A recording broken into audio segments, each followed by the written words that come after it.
Jordi Graupera.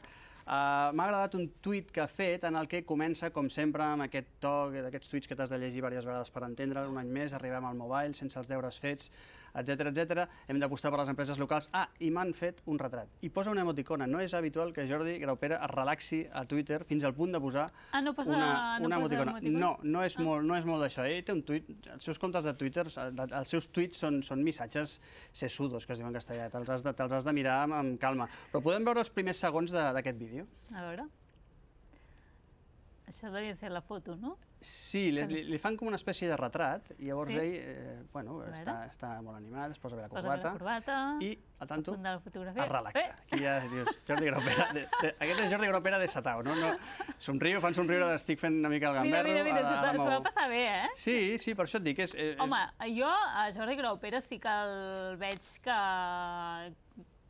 que s'ho devia passar bé, el mobile, li agrada les noves tecnologies, no? Sí, perquè té un punt, crec que no arriba per edat, però té un punt millennial, vull dir, jo crec que deu saber de què parla, ha viscut a Nova York, sap de què va això de la tecnologia, i bé, s'ho va passar bé, no només s'ho va passar bé, quan va sortir, llavors ja va tornar el Jordi Graupera que tots coneixem, que és el Jordi Graupera que et fa un vídeo de 2 minuts i mig, sense papers, en aquest resum que li ha semblat al Mobile World Congress. És un vídeo de 2 minuts i mig, però has d'invertir-ne 15, perquè l'has de veure 4 cops per entendre'l, perquè és certament complicat.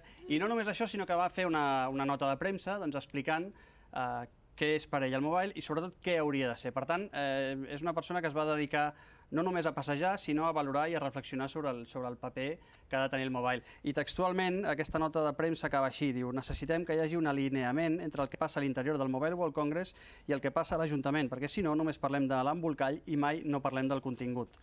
Per tant, per aquest esforç que ha fet Jordi Graupera de no només anar a lucir palmito i barrejar-se entre la gent i fer-se la foto amb les ulleres, etc. Perquè si t'hi fixes, a diferència dels altres, no ha marcat molta ideologia. S'ha centrat en què és el mobile i què significa el mobile. Els altres no ho han fet. Per tant, ell és l'únic que en aquest cas ha parlat del Congrés i què significa. Per tant, candidat de la setmana, Jordi Graupera. O sigui que has fet candidat de la setmana Jordi Graupera per aquest esforç d'entendre i de voler entendre què significa el Congrés i què pot significar en el futur. Molt bé, doncs molt bé aquest candidat home temàtic del mobile, aquesta setmana del Mobile World Congress, que també ha sigut allò un escenari de molts candidats i de molts polítics. Sí, espera't, que queden 2 mesos.